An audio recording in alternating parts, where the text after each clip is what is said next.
I didn't know what to call today. This was kind of right in the middle of our series here, Raise Them Up, and we talked about, kind of doing this topic or that topic, but it just didn't seem to quite fit in the moment. And where I've landed is calling this an intermission. We're halfway through this series. We've kind of had 3 good weeks of kind of challenging, trying to redirect, refocus our perspective on parenting and kind of what is the priority for us. And the last 3 weeks, the next 3 weeks are going to be kind of getting into kind of a little bit more details on some of those things, not super detailed, but kind of looking at different phases.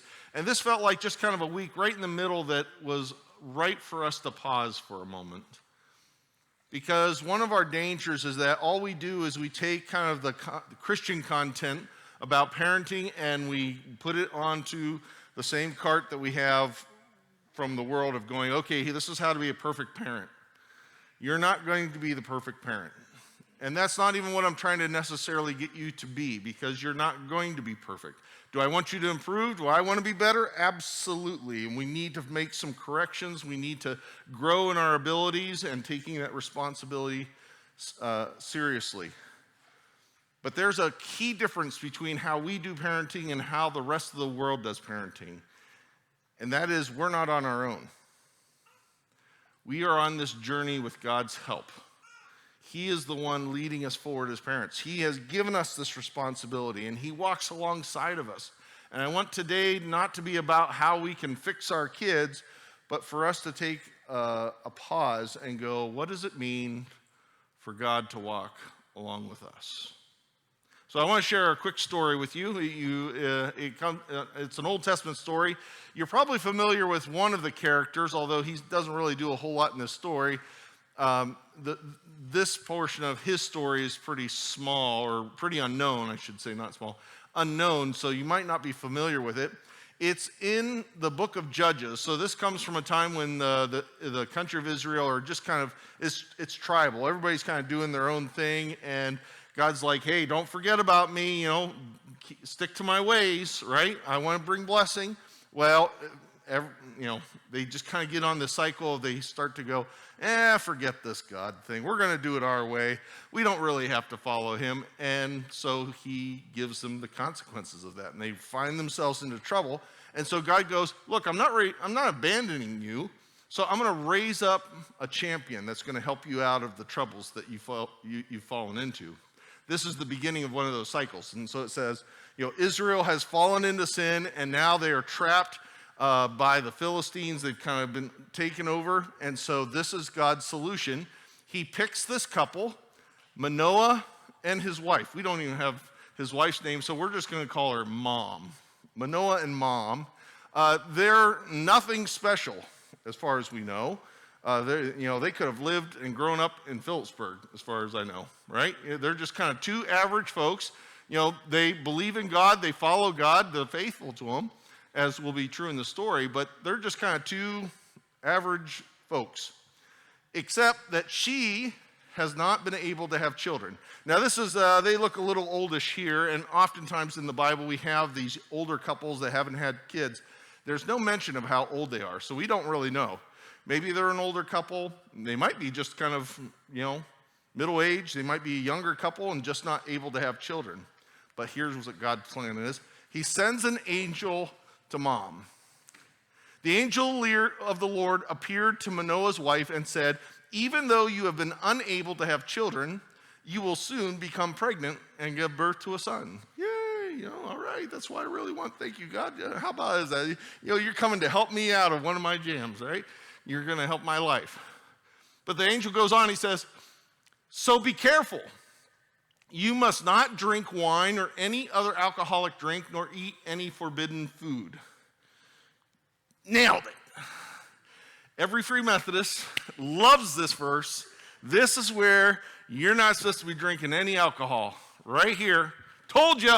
Knew it was in there somewhere. Just had to find the right verse.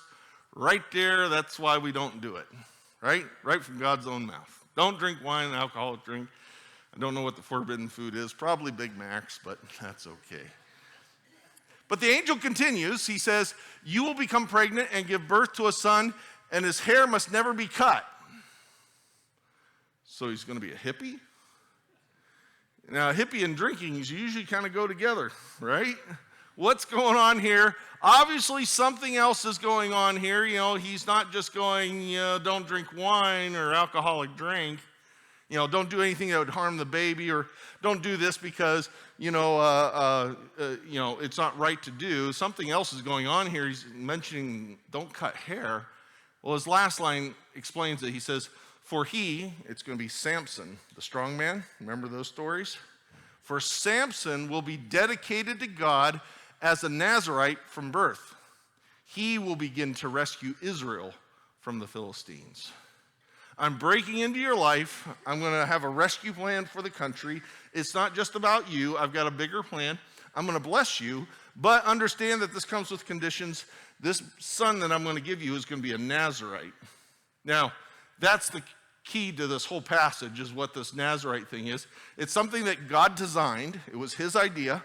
It was set up years and years before this. It's a special dedication time that anyone can do of going, I'm on a special mission from God. Now, it doesn't have to be lifelong. In this case, it's going to be a lifelong call. But you could set aside a certain time and go, look, I'm dedicating myself to a spiritual adventure here of sorts, something that I want to accomplish for God. And during that time, there are special rules. Those rules that have already been set up are, you're not allowed to drink wine or alcoholic drink or eat any forbidden food, and you're not allowed to cut your hair until that time is done. When you complete that time and you've accomplished what God has sent you to do, you are to shave your head completely. All the hair that you grew during that special dedicated time, you actually throw into the fire. You burn it as an offering to God, as a part, because it represents your dedicated time. That's the whole idea here. So all this stuff that we're reading here all has to do with Samson having this dedicated time being called a Nazirite. This is different from Jesus of Nazarene. That's because of his location. This is about a special vow, a special period in his life. But God has dedicated him and said, look, you can't cut his hair. But do you notice at the very beginning of this what somebody has to do, namely mom? You must not drink wine or alcoholic drink. See, for a Nazirite, it's just that person, not the rest of their family. But the angel says, you, mom, can't do these things either. And then the angel leaves.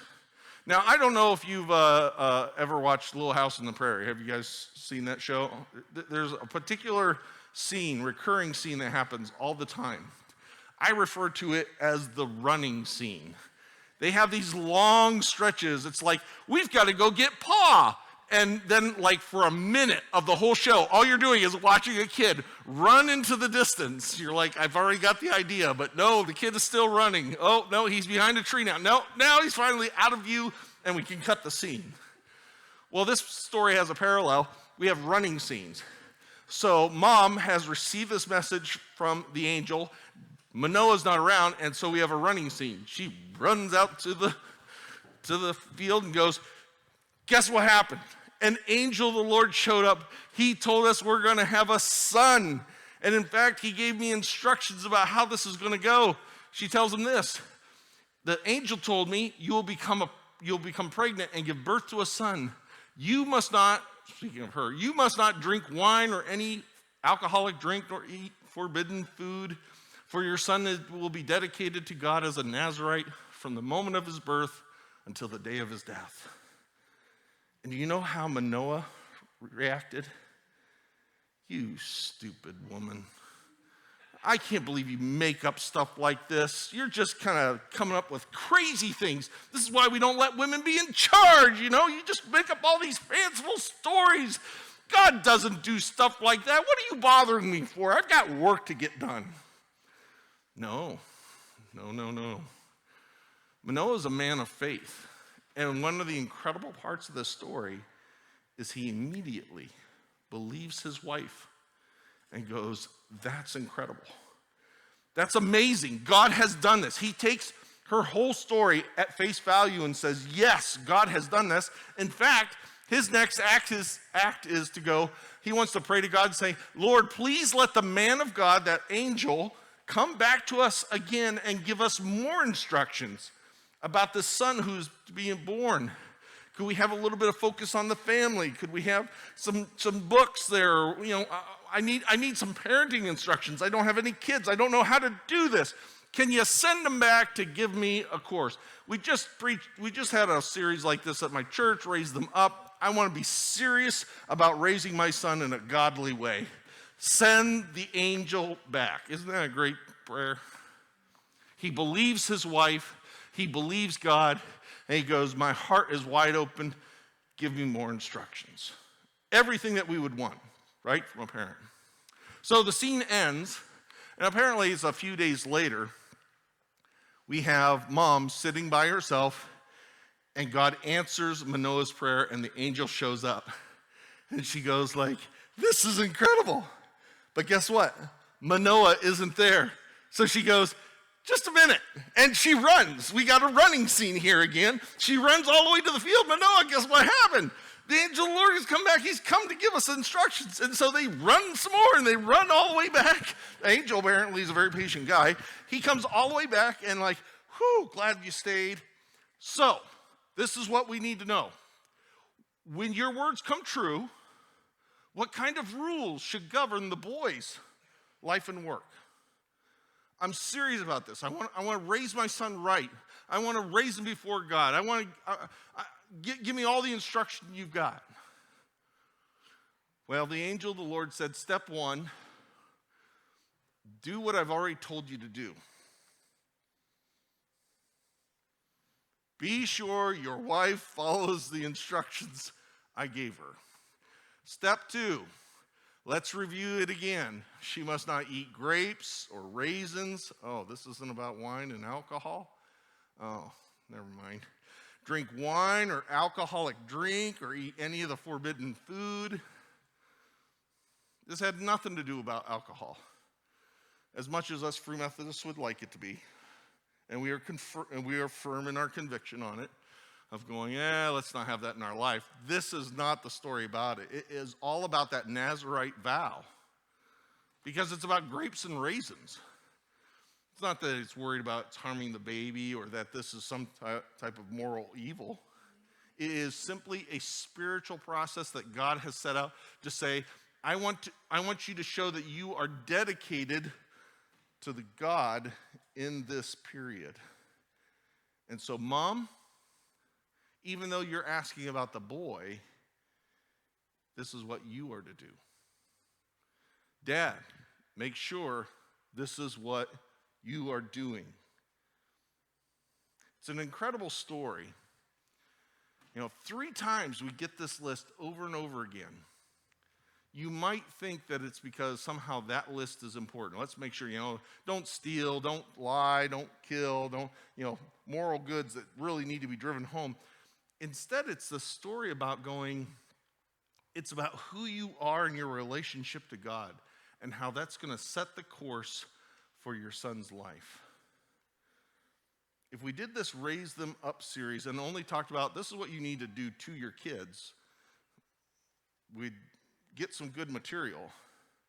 But this story says, parents, it starts with you. It starts with me. That's the principle in this story. It goes, my child's faith begins with me. Not just right teaching, not just right techniques, but where am I at? Is this faith real for me? Am I putting it into practice in my life? Because we know one thing from our kids, right? They don't want to be told something. They want to see something. They want to know it's real. Are you living it out? Does this matter to you at all? And so that's what we're doing in this intermission here. It's just taking a moment to ask that question as parents of going, how's your faith doing? It's not good enough to just talk about the techniques and the content. How are you? Now, I don't mean that in a guilt trip sort of way of going, oh, yeah, I had a really bad morning as a parent. And, no. It's not even assessing that as a parent. It's going, how's your relationship with God? Is that solid in your life? Is this real and true for you? Because your kids will know it. They got a sniffer like nobody else, right? They'll find out whether you're faking it or whether it's real. It's not about the perfection thing, and this is why. While we want to improve on being parents, we have flaws. You see them. I mean, that's one of the things when I'm around my kids and you see them do something and you're like, oh, they got that from their mother, right? You're like, oh, I can't believe it. How could she do that? Right? No, it's usually my own stuff. I'm like, oh, I was hoping they were going to avoid that, right? We know it. We're well over it. In fact, that's part of that pressure that our culture kind of puts on you of going, you better be perfect. You better get this dialed right in because, boy, you're going to ruin them if you're not. No. See, our faith is not built on our perfection, but on God's perfection. He builds into this grace of going, as you parent, I'm going to instruct you. I'm going to guide you in the way. And as you trip and fall, I've got grace for you. I'm going to pick you back up when you turn to me, when you rely on me. And your kids need to see that too. Because you know what? They're imperfect, and they're going to be in the same boat as us. It's not about pulling this thing off as much as going, I'm going to walk with God. My faith is real. I'm going to trust him. And when I get it wrong, you know what? I'm going to admit it. I'm going to ask for God's strength and get his correction in my life. I'm going to let my kids see that. I got this wrong. I hope they see the things that I get right. And they see that that's real for me as well. My child's faith begins with me. Now, it doesn't end with me, though. Samson is going to make devastating choices. He's going to wander from the faith. There's no indication in this story that Manoah and mom do a bad job of raising him. If anything, all we see from them are that they are faithful people. They believe God. They even trust him for this miracle. They ask him for his help. By all accounts, they do a great job. Samson, though, has to make his own choices. Our job, though, is for them to see the real thing in us. So that's our reflection moment here for today. We're going to go into communion, and I want to bring this series into this moment because this is a table of grace. For you, when we come to it, there's a call to repentance. That means simply to take an honest look at ourselves, to confess, you know what, this is where I've messed up. This is where I'm really out of alignment with you. This is where I've fallen short. This is some of the flaws that I have. God doesn't go, oh, get that away from me. He says, no, bring that in. I can cover that. My grace is enough. I want to fix it. I want to grow you further. But come in close. See, that's the incredible thing about the table. You're not invited here. You don't have a seat at this table because you're good enough, because you go to G Free. I thought that would have been enough, but it's not. That membership doesn't get you here. A whole different thing. What? Not what we did, but what he has done gets us here. And we show that to our children as well. So let's take a moment here as we approach the table. I want you to just kind of close your eyes and think back kind of where, as you've been processing this parenting series, maybe even this week, good week, bad week, I don't know. You know where your flaws are at. You know where you've fallen short in parenting. And just to confess that to your Father in heaven. Say, I wish I was doing better in these areas. I need your help. I need your guidance. Make my faith solid and real with you.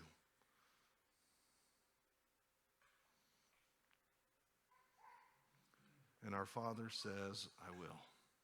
He forgives us, and he lets us start over again. And he invites us to the table. He says, let's keep going. So let's do that. Let's come to the table.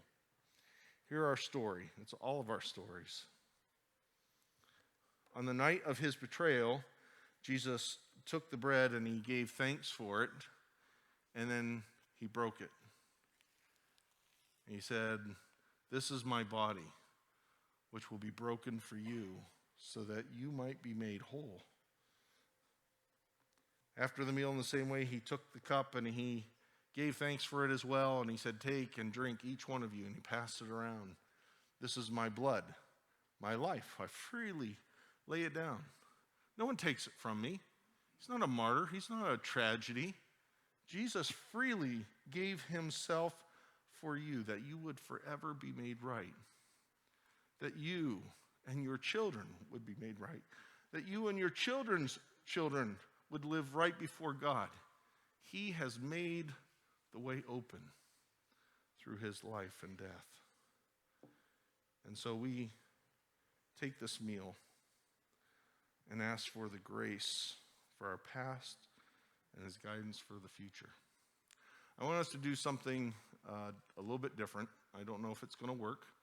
I want to pop the bubble of this individualism that we have on communion. That's actually a bad way of doing it. This is a community thing. So as you come forward, we have the cups on the two tables. Come and receive a cup, and then whether you want to kind of pick an area or go back to your seat, Mom and Dad, if you're here together with your kids, I want you to pray for one another. Dad prays for Mom. Mom prays for Dad. This doesn't need to be a long prayer, and this is certainly not a prayer about this morning and how you got it wrong.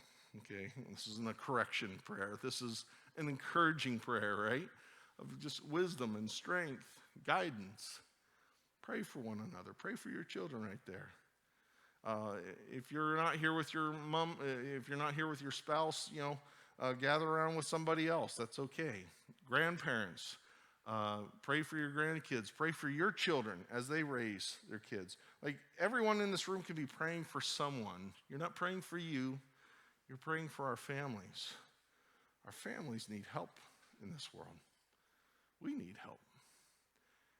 The difference is that we know where to turn to. So can we make this a family, a community time here? We're going to give you a few minutes to do this, that you can come forward, take your cups, and then just kind of gather up into some little groups and pray for one another. Shall we do it? I'll take that as a yes. It's like I tell my kids, there is a right answer here to this question. All right. Come forward as you're ready.